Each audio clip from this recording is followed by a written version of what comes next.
তোদের ডাক দিয়েছে আয় রে চলে আয় আয় আয়।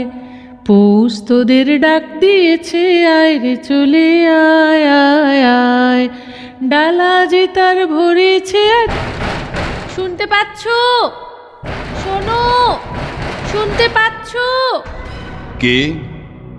নন্দা? হ্যাঁ শুনতে পাচ্ছি, কিন্তু বারে বারে ডেকো না, আমার সময় নেই একটুও না। আজ রঞ্জন আসবে, সেই খুশিতে আমার মন ভরে আছে। সেই খুশি নিয়ে আমি তোমার ঘরের মধ্যে যেতে চাই। না, ঘরের মধ্যে নয়, যা বলতে হয় বাইরে থেকে বলো। কুদ ফুলের মালা গেঁথে পদ্ম পাতায় ঢেকে এনেছি। ভালো, নিজে পরো। আমাকে মানায় না, আমার মালা তো রক্ত করবীর। নন্দিনী, আমি পর্বতের চূড়ার মতো, শূন্যতাই আমার শোভা। সেই চূড়ার বুকেও তো ঝর্ণা ঝরে। তোমার গলাতেও মালা দুলবে, জাল খুলে দাও, ভিতরে যাব। আসতে দেব না, কি বলবে শীঘ্র বলো, আমার সময় নেই। দূর থেকে ওই গান শুনতে পাচ্ছ? হ্যাঁ, ও কিসের গান? পৌষের গান। ফসল পেকেছে, কাটতে হবে, ও তারই ডাক। তার ভরেছে আজ পাকা ফসলে মনে হায় হায় হায়। পৌষদের ডাক দিয়েছে আয় রে চলে আয় আয় আয়। পৌষদের ডাক দিয়েছে আয় রে চলে আয় আয়। দেখছো না, পৌষের রোদ্দুর পাকা ধানের লাবণ্য আকাশে মেলে দিচ্ছে। হাওয়ার নেশায় উঠলো মেতে দিগবধূরা ধানের খেতে। হাওয়ার নেশায় উঠলো মেতে দিগবধূরা ধানের খেতে। রোদের সোনা ছড়িয়ে পড়ে, রোদের সোনা ছড়িয়ে পড়ে মাটির আঁচলে মনে হায় হায় হায়। রাজা, রাজা তুমিও বেরিয়ে এসো, আমি তোমাকে মাঠে নিয়ে যাই। মাঠের বাঁশি শুনে শুনে আকাশ খুশি হলো। ঘরেতে আজকে রবে গো, খোলো খোলো দুয়ার খোলো খোলো খোলো দুয়ার খোলো। আমি মাঠে যাব, কোন কাজে লাগবো? মাঠের কাজ তোমার যক্ষপুরীর কাজের থেকে অনেক সহজ। সেই সহজ কাজটাই আমার কাছে শক্ত। সরোবর কি ফেনার নুপুর পরা ঝর্ণার মতো নাচতে পারে? যাও যাও যাও, আর কথা কও না, আমার সময় নেই। অদ্ভুত, অদ্ভুত তোমার শক্তি। যেদিন আমাকে তোমার ভাণ্ডারে ঢুকতে দিয়েছিলে, তোমার সোনার তাল দেখে কিছু আশ্চর্য হয়নি, কিন্তু যে বিপুল শক্তি দিয়ে অনায়াসে সেইগুলোকে নিয়ে চূড়ো করে সাজাচ্ছিলে, তাই দেখে দেখে মুগ্ধ হয়েছিলুম। তবু বলি, সোনার পিণ্ড কি তোমার ওই হাতের আশ্চর্য ছন্দে সাড়া দেয়, যেমন সাড়া দিতে পারে ধানের ক্ষেত? আচ্ছা রাজা, বলো তো, পৃথিবীর এই মরা ধন নিয়ে দিন রাত নাড়াচাড়া করতে তোমার ভয় করে না? কেন, ভয় কিসের? পৃথিবী আপনার প্রাণের জিনিস, আপনি খুশি হয়ে দেয়, কিন্তু যখন তার বুক চিরে মরা হাড়গুলোকে ঐশ্বর্য বলে ছিনিয়ে নিয়ে আসো, তখন অন্ধকার থেকে একটা কানা রাক্ষসের অভিসম্পাত নিয়ে আসো। দেখছো না, এখানে সবাই যেন কেমন রেগে আছে, কিংবা সন্দেহ করছে, কিংবা ভয় পাচ্ছে। অভিসম্পাত? হ্যাঁ, খুনোখুনি কাড়াকাড়ির অভিসম্পাত। সাপের কথা আমি জানি না, এ জানি আমরা শক্তি নিয়ে আসি নন্দিনী। আমার শক্তিতে তুমি খুশি হও নন্দিনী? হ্যাঁ, ভারী খুশি হই। তাই তো বলছি রাজা, আলোতে বেরিয়ে এসো, মাটির উপর পা দাও, পৃথিবী খুশি হয়ে উঠুক। নন্দিনী, তুমি কি জানো বিধাতা তোমাকেও রূপের মায়ার আড়ালে অপরূপ করে রেখেছেন? তার মধ্যে থেকে ছিনিয়ে এনে তোমাকে আমার হাতের মুঠোর মধ্যে পেতে চাইছি, কিন্তু কিছুতেই ধরতে পারছি না। আমি তোমাকে উল্টিয়ে পাল্টিয়ে দেখতে চাই, আর না পারি তো ভেঙে চুরে ফেলতে চাই। ও, কি বলছো তুমি? তোমার ওই রক্তকরবীর আভাটুকু ছেঁকে নিয়ে আমার চোখে অঞ্জন করে পড়তে পারিনি কেন? সামান্য কটা পাপড়ি আঁচল চাপা দিয়ে বাধা দিচ্ছে। ঠিক তেমনি বাধা তোমার মধ্যে, কোমল বলেই এত কঠিন। আচ্ছা নন্দিনী, হুম? আমাকে তুমি কি মনে করো, খুলে বলো তো। সে আর একদিন বলবো, আজ তো তোমার সময় নেই। আজ যাই। না না না, যেও না, বলে যাও আমাকে তুমি কি মনে করো। কতবার তো বলেছি, তোমাকে মনে করি আশ্চর্য, প্রকাণ্ড হাতে প্রচণ্ড জোর ফুলে ফুলে উঠছে, ঠিক ঝড়ের আগেকার মেঘের মতো। তোমাকে দেখে আমার মন নাচে। মন নাচে? আচ্ছা নন্দিনী, হুম? রঞ্জনকে দেখে তোমার মন যে নাচে, সেও কি? সে কথা থাক, তোমার তো সময় নেই। আছে সময়, শুধু এই কথাটি বলে যাও। সে নাচের তাল আলাদা, ও তুমি বুঝবে না। বুঝবো বুঝবো, আমি বুঝতে চাই। সব কথা ঠিক করে আমি বুঝিয়ে বলতে পারিনি। আমি যাই। না, যেও না। শোনো, তুমি বলো, আমাকে আমাকে তোমার ভালো লাগে? হ্যাঁ, ভালো লাগে। রঞ্জনের মতোই? ঘুরে ফিরে সেই একই কথা। এইসব কথা তুমি বোঝো না। বুঝি বুঝি, কিছু কিছু বুঝি। আমি জানি রঞ্জনের সঙ্গে আমার তফাৎটা কোথায়। আমার মধ্যে কেবল জোরই আছে, আর রঞ্জনের মধ্যে আছে জাদু। জাদু? জাদু বলছো কাকে? বুঝিয়ে বলবো? হ্যাঁ। পৃথিবীর নিচের তলায় পিণ্ড পিণ্ড পাথর, লোহা, সোনা, সেইখানে রয়েছে জোরের মূর্তি। আর উপরের তলায় একটুখানি কাঁচা মাটিতে ঘাস উঠেছে, ফুল ফুটেছে, সেইখানে রয়েছে জাদুর খেলা। আমি দুর্গমের থেকে হিরে আনি, মানিক আনি, সহজের থেকে ওই প্রাণের জাদুটুকু তো কেড়ে আনতে পারিনি। রাজা, রাজা তোমার এত আছে, তবু কেবলই অমন লোভীর মতো কথা বলো কেন? আমার যা আছে সব বোঝা হয়ে আছে। সোনাকে জমিয়ে তুলে তো আর পরশমণি হয় না। শক্তি যতই বাড়াই, যৌবনে পৌঁছল না। তাই পাহারা বসিয়ে তোমাকে বাঁধতে চাই। রঞ্জনের মতো যৌবন থাকলে ছাড়া রেখেই তোমাকে বাঁধতে পারতুম। এমনি করে বাঁধনের রশিতে গাঁড় দিতে দিতেই সময় গেল। হায় রে, আর সব বাধা পড়ে, কেবল আনন্দ বাধা পড়ে না। তুমি তো নিজেকেই নিজে জালে বেঁধেছো, তারপরে কেন যে এমন ছটফট ছটফট করছো বুঝতে পারিনি। বুঝতে পারবে না, আমি একটা প্রকাণ্ড মরুভূমি। তোমার মতো একটা ছোট্ট ঘাসের দিকে হাত বাড়িয়ে বলছি, আমি তপ্ত, আমি রিক্ত, আমি ক্লান্ত। তৃষ্ণার দাহে এই মরুটা কত উর্বরা ভূমিকে লেহন করেছে, তাতে কেবল মরুর পরিসরই বাড়ছে। ওই একটুখানি দুর্বল ঘাসের মধ্যে যে প্রাণ আছে, তাকে তো আপন করে নিতে পারছে না। আচ্ছা রাজা, তুমি যে এত ক্লান্ত, তোমাকে দেখে তো মনে হয় না। আমি তো তোমার মধ্যে মস্ত জোরটাই দেখতে পাই। নন্দিনী, একদিন দূর দেশে আমারই মতো একটা ক্লান্ত পাহাড় দেখেছিলুম। বাইরে থেকে বুঝতেই পারিনি তার সমস্ত পাথর ভিতরে ভিতরে ব্যথিয়ে উঠেছে। একদিন গভীর রাতে একটা ভীষণ শব্দ শুনলুম, যেন কোন দৈত্যের দুঃস্বপ্ন। কুমড়ে কুমড়ে হঠাৎ ভেঙে গেল। সকালে দেখি পাহাড়টা ভূমিকম্পের টানে মাটির নিচে তলিয়ে গেছে। শক্তির ভার নিজের অগোচরে কেমন করে নিজেকে পিষে ফেলে সেই পাহাড়টাকে দেখেই বুঝেছিলাম। আর আজ তোমার মধ্যে একটা জিনিস দেখছি, সে ঠিক এর উল্টো। আমার মধ্যে কি দেখছো? বিশ্বের বাঁশিতে নাচের যে ছন্দ বাজে, সেই ছন্দ। বুঝতে পারলুম না। নন্দিনী, সেই ছন্দে বস্তুর বিপুল ভার হালকা হয়ে যায়। সেই ছন্দে গ্রহ নক্ষত্রের দল ভিখারি নটবালকের মতো আকাশে আকাশে নেচে বেড়ায়, সেই নাচের ছন্দেই। নন্দিনী, তুমি এমন সহজ হয়েছ, এমন সুন্দর। আমার তুলনায় তুমি কতটুকু, তবু তোমাকে আমি ঈর্ষা করি। তুমি নিজেকে সবার থেকে হরণ করে রেখে বঞ্চিত করেছো যে, সহজ হয়ে ধরা দাও না কেন?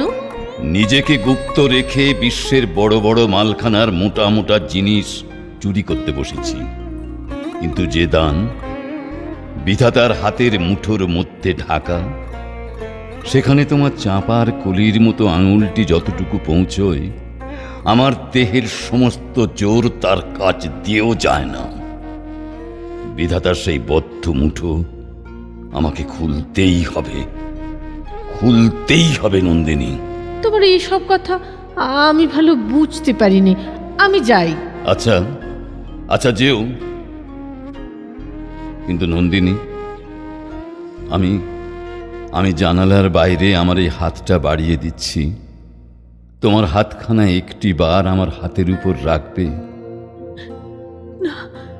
না, তোমার সবখানা বাদ দিয়ে হঠাৎ একখানা হাত বেরিয়ে এলে আমার খুব ভয় করে। কেবল একখানা হাত দিয়ে ধরতে চাই বলেই সবাই আমার কাছ থেকে পালিয়ে যায়। কিন্তু সব দিয়ে যদি তোমাকে আমি ধরতে চাই, তুমি কি ধরা দেবে নন্দিনী? তুমি তো আমাকে তোমার ঘরের মধ্যেই যেতে দিলে না, তবে কেন এসব কথা বলছো? আর আজ রঞ্জন আসবে, খুশিতে আমার মন ভরে আছে। সেই খুশি নিয়ে আজ তোমার ঘরের মধ্যে যেতে চাই। তোমাদের দুজনকে তখন একসঙ্গে দেখতে পাবো। জালের আড়ালে তোমার চশমার ভেতর দিয়ে দেখতেই পাবে না। আমার ঘরের মধ্যে বসিয়ে দেখব, তাতে কি হবে? আমি জানতে চাই। তুমি যখন জানবার কথা বলো, আমার কিরকম ভয় করে। কেন? মনে হয় যে জিনিসটাকে মন দিয়ে জানা যায় না, প্রাণ দিয়ে বোঝা যায়, তারপরে তোমার কোনো দরদ নেই। না, আমার কোনো দরদ নেই। তাকে বিশ্বাস করতে আমার সাহস হয় না, পাছে ঠকি। যাও তুমি, আমার সময় নষ্ট করো না, যাও। বেশ, যাচ্ছি। শোনো নন্দিনী, শোনো, শুনে যাও বলছি। কি বলো? তোমার অলোকের থেকে ওই যে রক্তকরবীর গুচ্ছ তোমার গালের কাছে নেমে পড়েছে, ওটা আমাকে দেবে? এ নিয়ে তুমি কি করবে? ওই রক্তকরবীর গুচ্ছ দেখি আর মনে হয় ওই যেন আমারই রক্ত আলোর শনিগ্রহ ফুলের রূপ ধরে এসেছে। কখনো ইচ্ছে করছে তোমার কাছ থেকে ওটা কেড়ে নিয়ে ছিঁড়ে ফেলি। আবার ভাবছি, নন্দিনী যদি কোনো দিন নিজের হাতে ওই মঞ্জরি আমার মাথায় পরিয়ে দেয়, তাহলে কি হবে? তাহলে হয়তো আমি সহজে মরতে পারবো। রঞ্জন রক্তকরবী ভালোবাসে, তাই তাকে মনে করে ওই ফুলে আমার কানের দুল করেছি। তাহলে বলে দিচ্ছি, ও আমারও শনিগ্রহ, রঞ্জনেরও শনিগ্রহ। ছি, ও কি কথা! আমি যাই। কোথায় যাবে? তোমার দুর্গ দুয়ারের কাছে বসে থাকবো। কেন? রঞ্জন যখন সেই পথ দিয়ে আসবে, দেখতে পাবে আমি তারই জন্যেই অপেক্ষা করে আছি। আর রঞ্জনকে যদি দোলে পিষে ধুলোর সঙ্গে মিশিয়ে দিই, তাকে আর একটুও যদি চেনা না যায়। আজ তোমার কি হয়েছে বলো তো? আমাকে তুমি মিছি ভয় দেখাচ্ছ কেন? মিছি ভয়? জানো না, তুমি জানো না আমি ভয়ঙ্কর? হঠাৎ তোমার এই কি ভাব? লোকে তোমাকে ভয় করে এটাই তুমি দেখতে ভালোবাসো? আমাদের গাঁয়ের শ্রীকণ্ঠ যাত্রায় রাক্ষস সাজে, সে যখন আসরে নামে তখন তাকে দেখে ছেলেরা আঁতকে উঠলে সে ভারী খুশি হয়। তোমারও দেখছি সেই দশা। নন্দিনী, ভয় দেখাবার ব্যবসা এখানকার মানুষের, তাই তোমাকে তারা জাল দিয়ে ঘিরে অদ্ভুত সাজিয়ে রেখেছে। আচ্ছা, এই জুজুর পুতুল সেজে থাকতে তোমার লজ্জা করে না? কি বলছো নন্দিনী? বলছি, এতদিন যাদের ভয় দেখে এসেছো তারা ভয় পেতে একদিন লজ্জা করবে। আমার রঞ্জন যদি এখানে থাকতো তোমার মুখের ওপর তুড়ি মেরে সে মরতো, তবু ভয় পেত না। তোমার স্পর্ধা তো কম নয়। এতদিন যা কিছু ভেঙে চুরমার করেছি তারই হ্রাস করা পাহাড়ের চূড়ার উপরে তোমাকে দাঁড় করিয়ে দেখাতে ইচ্ছে করছে। তারপরে তারপরে তারপরে কি? তারপরে আমার শেষ ভাঙাটা ভেঙে ফেলি। দাড়িমের দানা ফাটিয়ে 10 আঙুলের ফাঁকে ফাঁকে যেমন করে তার রস বের করে, তেমনি তোমাকে আমার এই হাত দুটো দিয়ে যাও যাও, এখনই পালিয়ে যাও। এই রইলুম দাঁড়িয়ে, কি করতে পারো করো। ও কি অমন অমন বেশি করে গর্জন করছো কেন? আমি যে কি অদ্ভুত নিষ্ঠুর তার সমস্ত প্রমাণ তোমার কাছে প্রত্যক্ষ দেখিয়ে দিতে ইচ্ছে করছে। আমার ঘরের ভেতর থেকে কখনো কোনো আর্তনাদ শোনোনি? হ্যাঁ, শুনেছি।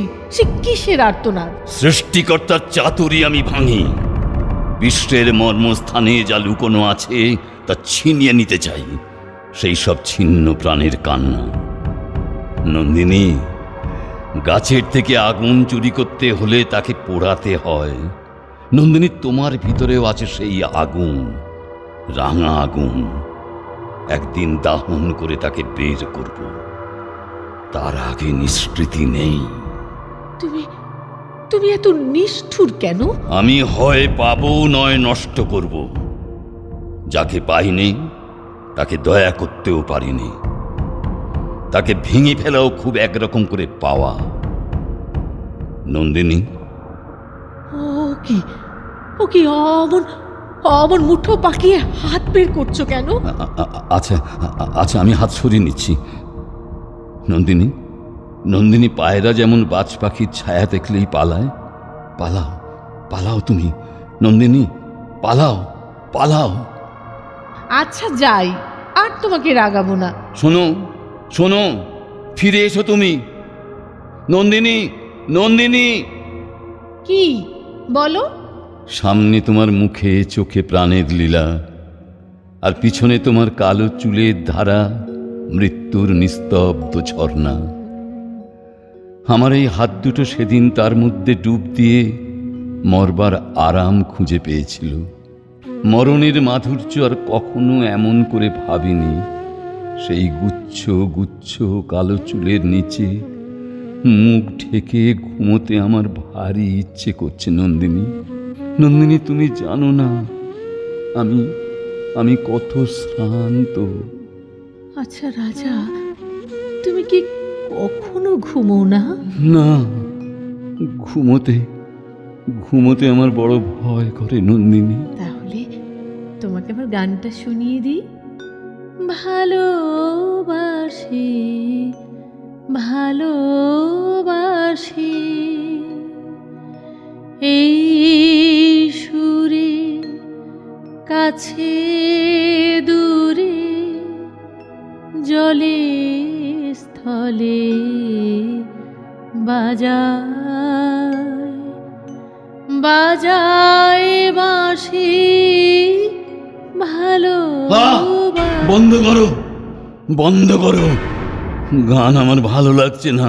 তুমি তো আমাকে তোমার ঘরের মধ্যে যেতেই দিলে না, তবে কেন এসব কথা বলছো?